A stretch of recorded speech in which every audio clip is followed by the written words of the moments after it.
रामबा मालिकेच्या आजच्या भागामध्ये आपण पाहणार आहोत की आता अक्षय त्यासोबत शशिकांत, आदित्य आणि त्यासोबत स्वरा हे आता बोलत असतात आणि त्यांच्या आता छान अशा गप्पा सुरू असतात.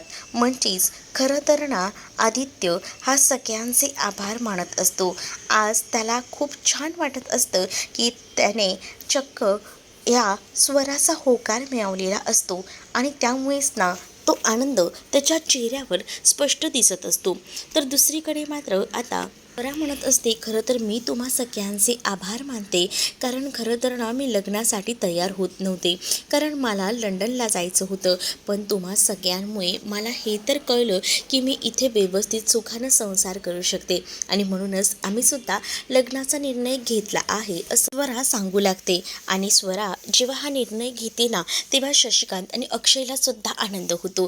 दुसरीकडे मात्र शशिकांत यांना पुढचं नियोजन सुद्धा करायचं असतं, पण अक्षयला सुद्धा तिथून फुटवायचं असतं, कारण पुढचं प्लॅनिंग जे आहे ते शशिकांत यांना बाकी लोकांना घेऊन करायचं असतं. आणि त्याचमुळे स्वराला ते आधी अभिनंदन करतात, कारण तिचंही लग्न ठरलेलं आहे. ही गोष्ट खरंच खूप मोठी आणि महत्त्वाची असते, कारण स्वराने आतापर्यंत त्यांना खूप जास्त मदत केलेली होती.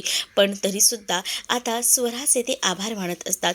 त्यानंतर ते आनंद, तारा आणि सगळ्यांनाच बोलवून घेतात, कारण त्यांना पुढचं प्लॅनिंग जे करायचं असतं, प्लॅनिंग वगैरे करतात कसं काही करायचं आहे ते. मग नंतर आता रमाला आणलं जातं. रमाला छान अशा मस्त मोठमोठ्या मिरवणुकीत आणलं जातं. अक्षरशः शशिकांत यांनी रमाचा हात धरलेला असतो आणि एक बाप म्हणून तिला आणलेलं असतं. आणि त्याच वेळेला तिथे सगळीजणं नाचत असतात. साईसुद्धा संध्याला नाचण्यासाठी ओढतो. मग आता यांचा धुमाकूळ सुरू असतो, तर तिथे स्टेजवर ऑलरेडी ना जाऊन बसलेला असतो तो म्हणजे अक्षय, कारण अक्षयला सुद्धा लग्नाची खूप जास्त घाई झालेली होती. कधी एकदा हे लग्न निर्विघ्न पार पडतंय असंही त्याला झालेलं असतं आणि त्यासाठी तो खूपच जास्त हॅप्पी होता आणि तो विचार करत होता की कधी या सगळ्या गोष्टी मस्त होतील. मग आता स्टेजवर असलेल्या अक्षयकडे पाहून रमाही हसत असते. अगदी वाजत गाजत मिरवणूक आणलेली असते आणि स्वतः शशिकांत आपल्या हाताला धरत या रमाला स्टेजपर्यंत घेऊन जातात, कारण आता ते तिचे बाबा बनलेले असतात. अण्णा अजूनही हजर नसतात आणि त्यामुळेच तर आता कोणीतरी तर हवं, म्हणूनच आता त्यांनी इकडे शशिकांतला आणलेलं असतं. रमा आता डायरेक्टली स्टेजवर जाते आणि स्टेजवर गेल्यानंतर इकडे तिकडे न पाहता डायरेक्ट अक्षयच्या समोर जाऊन उभी राहते, कारण जेव्हा आता तिला आणलं जातं तेव्हा आता त्या मंगलाष्टका सुरू होणार असतात. आणि जेव्हा मंगलाष्टका सुरू होतात ना, तेव्हा मात्र अक्षय हा रमाकडे एकटक बघत असतो, कारण त्या दोघांच्याही मध्ये ना आता एक अंतरपाठ धरला जातो आणि अंतरपाठ धरल्यानंतर आता ते महत्त्वाचे विधी सुरू होतात. आणि अंतरपाठ धरल्यानंतर अक्षय मात्र हळूच तिला बघत असतो की कुठून आता त्याला रमा दिसते का, पण रमा मात्र त्याला कुठूनही दिसत नसते आणि त्यामुळेच ना त्याची मात्र सगळीकडनं कोंडी झालेली असते. इकडे तिकडे तो आता बघत असतो की रमा कशी दिसते, काय दिसते, हे त्याला सौंदर्य तिचं न्याहाळायचं असतं. म्हणूनच तो वाकून वाकून का होईना पण बघायचा प्रयत्न करत असतो. पण आता शशिकांत मुकादम यांनी सगळीच तयारी करून ठेवलेली असते. लग्नानंतरचे सुद्धा कार्यक्रम यांनी फिक्स केलेले असतात आणि त्यामुळेच ना आता या सगळ्या कार्यक्रमाचं नियोजन असतं. तर दुसरीकडे अंतरपाठ धरून त्यांच्या अंगावर अक्षदार सगळीच जण टाकून आशीर्वाद देत असतात. आरोही सुद्धा आपल्या आईवडिलांच्या लग्नामुळे खूप जास्त खुश होते, कारण तिलाही असं वाटत असतं की आईबाबांचं लग्न व्हायला हवं आणि आज फायनली तो दिवस आला होता, म्हणून तिच्या चेहऱ्यावरचा आनंद स्पष्ट दिसत होता. त्यानंतर आता अंतरपाठ काढला जातो. मेन विधी असतात ते म्हणजे आता ते हार घालण्याचे. पहिल्यांदाच रमा अक्षयला हार घालणार असते, पण त्याच वेळेला आता अक्षयला उचललं जातं. जशी बाकी लग्नामध्ये प्रथा दाखवली जाते की नवऱ्या मुलाला उचललं जातं आणि मग नवरीने तो हार घालून दाखवायचा, मग आता इथे सुद्धा तसेच विधी पार पडत असतात. पण तरीसुद्धा आता या सगळ्या विधींमध्ये इकडे अक्षय म्हणत असतो की नको नको, बस झालं, उतरवा मला, मी 7 वर्ष या क्षणाची वाट बघतोय, आता मला जराही उशीर करायचा नाही आहे.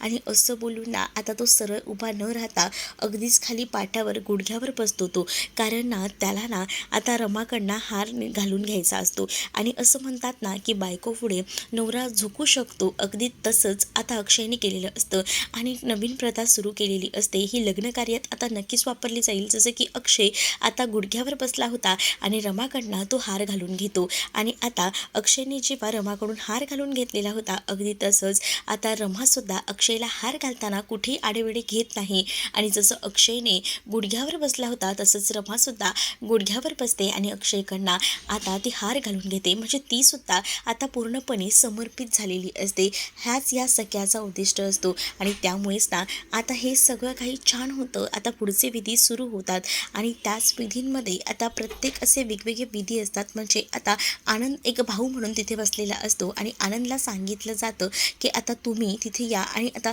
तुम्हाला हा विधी करायचा आहे. भावाचा कान पिळायचा आणि मग नवऱ्या मुलाला सांगितलं जातं की आता हा मुलगा तुमचा कान पिळेल आणि त्यामुळेच आता आनंद जो आहे तो रमाचा भाऊ आहे आणि मग कान पिळीचे विधी होत असतात. आणि जेव्हा कान पिळीचे विधी होतात ना तेव्हा मात्र मयुरी आनंदला सांगत असते की अक्षयचा चांगलाच कान पिळ म्हणजे त्याने रमाला जराही त्रास द्यायला नको हेही आता म्हटलं जातं. मग आनंद जोरात अक्षयचा कान पिळतो आणि म्हणत असतो की माझ्या बहिणीची काळजी घ्यायची पहिल्यांदाच सांगून ठेवतोय. जरा जरी तिला धक्का लागला ना तर बघ असं बोलून आनंद अक्षयचा कान पिळतो आणि त्याच वेळेला आरोहीसुद्धा त्या दोघांसोबत त्यांच्या लग्नामध्ये खूपच जास्त एन्जॉय करत असते. आता हे विधी तर सगळे सुरू असतात आणि लांबूनच ना आता हे सगळं बघत असतो. त्याला त्रास होत असतो कारण त्याने रमावर खूप जास्त मनापासून प्रेम केलेलं होतं आणि अजूनही त्याचं रमावर प्रेम आहे. पण आता त्याने स्वतःला खूप जास्त कंट्रोल केलेलं असतं कारण त्याला हे कळत असतं की रमाचं त्याच्यावर प्रेम नाही. एकतर्फी प्रेम होऊन काही उपयोग नाही आहे. रमाचं प्रेम अक्षयवर आहे आणि म्हणूनच तो आता या सगळ्यातून माघार घेतो आणि तो फक्त रमा अक्षयच्या लग्नाकडे पाहत असतो. इकडे तर आता कानपिळीचे विधी पूर्ण होतात पण दुसरीकडे आता साईही म्हणत असतो की ह्याच्यामध्ये मलाही तुम्हा सगळ्यांना एक सांगायचं आहे. अक्षय माझी रमा ही मैत्रीण आहे त्यामुळे रमाची काळजी तू योग्य पद्धतीने घेशील आणि तुम्ही दोघांनी एकमेकांची साथ कधीही सोडायची नाही. नेहमी एकत्रच राहायचं असं मला वचन दे. मग त्याच वेळेला अक्षयही सांगतो की तू काळजी करू नकोस आम्ही नेहमी एकत्रच राहू. आता इकडे मात्र ह्या सगळ्या गोष्टी जेव्हा साई बोलत असतो ना तेव्हा मात्र संध्याला खूप जास्त वाईट वाटतं आणि संध्या जी आहे ती तिकडनं निघून जाते. मग संध्याला जुने दिवस आठवतात. ती विचार करत असते की खरं तर ना जेव्हा रमाला घरात आणलं होतं तेव्हापासूनच साई तिच्या प्रेमामध्ये वेडा होता. पण त्यावेळेला मी आडेवेडे घेतले. जर त्यावेळेला मी जर हे आडेवेडे घेतले नसते ना तर आज रमा ही अक्षयची नाही तर साईची झाली असती. पण त्यावेळेला मी जे काही केलं ते चुकीचं केलं याचा पश्चाताप आता तिला होऊ लागलेला असतो आणि त्या सगळ्या गोष्टी आता ती आठवत असते. त्याच वेळेला आता तिला जेव्हा ह्या सगळ्या गोष्टी आठवतात तेव्हा ती हेही विचार करते की तिने लग्नासाठी जी साडी पाठवली होती ती साडी पाठवल्यानंतर साई झालेला होता खुश आणि त्यामुळेच त्याने संध्याला बोलवून घेतलेलं होतं की ती लग्नाला मनापासून तयार झालेली आहे. पण हे असं अचानक घडल्यामुळे आता संध्या अस्वस्थ असते. संध्या एका जागेवर बसून या सगळ्याचा विचार करत असते. पण त्याच वेळेला मात्र आता संध्याला आपली चूकसुद्धा समजत असते. ती विचार करते आणि म्हणत असते की जर त्यावेळेला मी या सगळ्यामध्ये मध्ये पडली नसती तर आज माझी रमा सून असली असती. पण काही झालं तरी रमा सून नसली म्हणून काय झालं आज ती माझी मुलगी आहे याचाही तिला अभिमान वाटत असतो. पण जुन्या काही गोष्टींमुळे तिला त्रास होत असतो कारण तिला माहिती आहे की तिने रमाला खूप जास्त त्रास दिला आहे. कारण याआधी जेव्हा रमा ही साईकडे राहायची आणि संध्यासुद्धा असायची तेव्हा रमाला बरं वाटत नव्हतं. तेव्हा साई तिची खूप जास्त सेवा करायचा. पण वेळेला सुद्धा संध्याला या गोष्टी पटायच्या नाही आणि म्हणूनच ना संध्या म्हणायची की नाही नाही आणि म्हणून आता जे लग्न एवढं लांबणीवर गेलं होतं तब्बल 7 वर्ष लागले होते याला संध्या ही जबाबदार होती आणि त्यामुळेच ना आता संध्याला या सगळ्या गोष्टी आठवतात तेव्हा ती खूप जास्त त्रास करून घेत असते. दुसरीकडे आता पाहायला मिळत असतं की साई तिथे येतो आणि साई संध्याला समजवायचा प्रयत्न करत असतो. संध्याला तो म्हणत असतो की आई वाईट वाटून घेऊ नकोस. तुलाही माहिती आहे की ज्या काही गोष्टी झाल्या आहेत त्या आता सोडून दे कारण आपल्या नशिबात जे नव्हतं ते आपल्याला भेटत नाही आणि म्हणूनच मी तुला सांगतोय तू नको इतका विचार करू. माझ्या नशिबात रमा नव्हती कारण रमा ऑलरेडी अक्षयची आहे आणि अक्षय आणि रमा ही दोघंही जण एक आहेत. ते कधीही वेगळे होऊ शकत नाही. त्यांचं दोघांचंही एकमेकांवर खूप जास्त प्रेम आहे आणि आपण त्या दोघांनाही वेगळे करणारे कोणीच नाही. त्यांच्या गाठी ज्या आहेत त्या स्वर्गात बांधलेल्या आहेत आणि त्यामुळे आपण हे सगळं मानायला हवं. आणि तुलाही माहिती आहे की रमा अक्षयवर किती प्रेम करते. आपण प्रयत्न केला की तिचं मन कधीतरी बदलेल, पण नाही बदललं, बघितलंस ना. कारण ती काही झाली तरी पूर्णता त्या अक्षयची आहे आणि त्यामुळेच तर तिचं मन कधीच बदललं नाही. उलट आपण आपण या सगळ्यामध्ये आनंद मानूया. या सगळ्या गोष्टी ज्या झाल्या आहेत त्यामध्ये आपण खुश राहूया असं देखील आता सांगितलं जातं. एवढ्या सगळ्या गोष्टी जेव्हा आता बोलल्या जातात तेव्हा कुठे जाऊन संध्याला रडू येत असतं तर तिचं थांबतं, कारण साईनं इतकं समजवलेलं असतं. आता संध्या म्हणत असते की सॉरी. मग साई म्हणतो की सॉरी कशासाठी. त्यावर संध्या त्याला म्हणते की तेव्हा जर मी तुझ्या प्रेमाला समजून घेतलं असतं तर बाळा आज तुझ्यावर ही वेळ आली नसती ना, यासाठी मी तुला सॉरी बोलते. असं बोलून ती आता त्याच्यासमोर रडत असते. पण त्यावेळेला साई म्हणत असतो की प्लीज ग आई, एवढं वाईट वाटून घेऊ नको. मुळात ना ज्याच्या नशिबात जे असतं ते त्याला मिळतं, त्यामध्ये कुठेही माघार हटत नाही. आता माझ्या नशिबात जर हे सुख नसेल तर ते नाहीच मिळणार ना मला. मी कसं काय या सगळ्याचं माझ्यावर क्रेडिट घेऊ. म्हणून तर मी तुला सांगतोय ना, या सगळ्या गोष्टी माझ्या हक्काच्या नाही आहेत तर त्या मला कधीच मिळणार नाहीत आणि उलट आहे ना मी त्या खेचूनही घेऊ शकत नाही असं देखील म्हटलं जातं. दुसरीकडे आता रमाला बघ ना, ती किती खुश आहे. तिच्या चेहऱ्यावरचा आनंद सरळ सरळ स्पष्ट दिसतोय. मग आपण या सगळ्या प्रसंगामध्ये बाजूला जाणं किती चुकीचं आहे. म्हणजे तूही विचार कर ना, या सगळ्या गोष्टींमध्ये किती त्रास होत असेल. आणि हे तर आता आपण बघायलाच हवं की बघ ना ती किती खुश आहे आणि तिच्या खुशीतच आपण आपली खुशी मानायला हवी. कारण बघ रमाच्या चेहऱ्यावर एवढी छान अशी स्माईल आली आहे आणि ह्याचं सगळं क्रेडिट जातं हे सुद्धा त्या अक्षयला. अक्षय आणि रमा हे दोघंही जण एकमेकांसाठी बनले आहेत आणि आपण हे एक्सेप्ट करायला हवं. त्याच वेळेला माझी सून नाही झाली म्हणून काय झालं, पण माझी लेक झाली ती. तर आता ऑफिसमधले काही लोकंसुद्धा या लग्नाला आलेले असतात आणि अण्णांचं काहीतरी नक्कीच मोठं घडलेलं होतं आणि म्हणूनच तर अण्णांबद्दल इथे चर्चा सुरू होती. साई जेव्हा तिथे येतो तेव्हा साई म्हणतो की थँक गॉड तुम्ही तरी आलात, नाही तर रमा अजून अस्वस्थ झाली होती. मग आता साई त्यांचं वेलकम वगैरे करतो आणि त्यानंतर ते आतमध्ये येतात तर त्यांची चर्चा सुरू असते. त्याच वेळेला ते म्हणत असतात की आज अण्णा सर नाही आहेत, पण अण्णा सरांचं नेमकं काय झालं आहे हे रमा मॅडमना कळलं तर काय होईल, असंही त्यांच्या चर्चा सुरू असतात. आणि त्यामुळेच ना आता त्यांच्या ह्या चर्चा सुरू असताना रमाचं लग्न होत असतं. पण नक्कीच ना अण्णांच्या बाबतीत काहीतरी विपरीत घडलेलं असणारे बहुतेक, कारण अण्णा या लग्नासाठी हजर नव्हते. कारण त्यांना हे लग्न कधीपासून हवंसं वाटत होतं आणि आज आपल्या मुलीचं लग्न आहे आणि ते येणार नाही हे कसं शक्य आहे. नक्कीच त्यांना काहीतरी इमर्जन्सी आली असेल, काहीतरी त्यांच्या बाबतीत घडलं असेल, पण ते रमापर्यंत अजून तरी पोचलेलं दिसत नाही आहे. साईने आता त्यांचं स्वागत केलेलं असतं आणि त्यामुळे आता ते सुद्धा ह्या लग्नामध्ये सहभाग घेतात. रमा समोरच बसलेली असते. तर आता गुरुजी म्हणत असतात की चला पुढचे विधी करायला हवेत, म्हणजेच कन्यादानाचे विधीही आपण करून घेऊया. मुलीच्या वडिलांना बोलवा. मग आता इकडे तिकडे नजर फिरवली जाते. अजूनही अण्णा कसे आले नाहीत, अण्णा कुठे राहिले असा विचारच ना आता इथे असणारी रमा करत असते. आणि त्याच वेळेला आता उशीर नकोय, कारण पुढेही आपल्याला बरीच कार्य करायची आहेत. त्यामुळे लवकरात लवकर ना तुम्ही बोलवून घ्या, कुठे आहेत ते. मग वडील नाही आलेत का अजून असंही विचारलं जातं. मग रमा अण्णांना शोधत असते, पण अण्णा तिला कुठेही दिसत नाही म्हणून ती थोडी अस्वस्थ असते. मग तेवढ्यातच ना रमा शशिकांत यांना हाक मारून बोलवून घेते. शशिकांत तिथे येऊन उभे राहतात.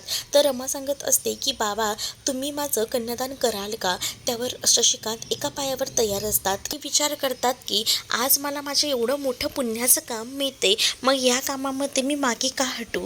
आज मला माझ्या मुलीचं कन्यादान करायला मिळतंय, यापेक्षा मोठं स्वर्गसुख कोणतंही दुसरं नाही.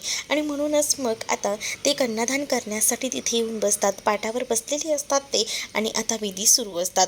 जेव्हा विधी सुरू होतात ना तेव्हा मात्र आता म्हटलं जातं की आज मी माझ्या मुलीचं कन्यादान करतोय. माझी मुलगी लाखात एक आहे आणि मला गर्व आहे की माझ्या सुनेचं मी कन्यादान करतोय, हे सुद्धा आता त्यांना वाटत असतं.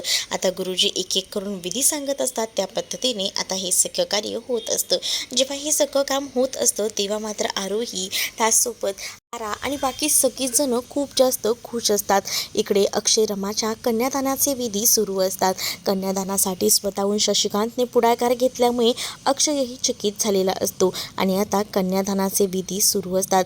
कन्यादानामध्ये रमा आणि अक्षय यांचे हात ओंजळीत धरले जातात आणि त्यावर शशिकांत पाणी शिंपडत असतात आणि हे असे काहीसे विधी सुरू असतात. पण रमाचं लक्ष ना समोर असणाऱ्या साईवर सुद्धा असतं आणि तिला ना स्वतःसाठी खूप जास्त वाईट वाटत असतं. पण तिने ठरवलेलं असतं की काही झालं तरी आपलं लग्न झाल्यावर साईचं सुद्धा लग्नाचा विचार केला पाहिजे. म्हणजे साईसाठी एखादी छान मुलगी बघायची.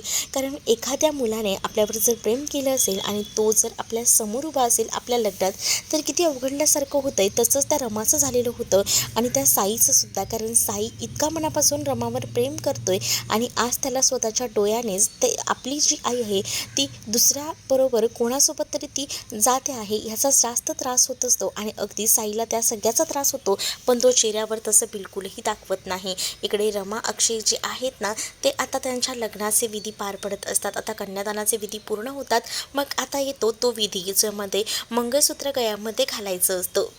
रमाक्षय नावाचं मंगळसूत्र आता अक्षय जो आहे तो रमाच्या गळ्यामध्ये घालतो आणि त्यामुळे रमा ही खूप जास्त खुश असते. मग आता 7 फेरे 7 वचन घेतले जातात. मग 8वं वचन म्हणजे आपण दोघांनी मिळून आपल्या मुलीचा सांभाळ करायचा आणि आपल्या मुलीला जे हवं ते करायचं असंही आता त्यांचं ठरलेलं असतं. त्यातच रमा अजून एक वचन घेते आणि म्हणत असते की मी तुम्हा दोघांसाठी सावली बनून आता राहीन. मी कुठेही तुम्हाला सोडून जाणार नाही. हे वचनसुद्धा रमाने घेतलेलं असतं आणि तिघही जण आता एकत्र एकटे आलेले असतात आणि एकदम येऊन तो तिघही जण एकमेकांना मिठी मारतात. म्हणजेच अक्षय रमा आणि आरोही हे मिठीत अडकतात.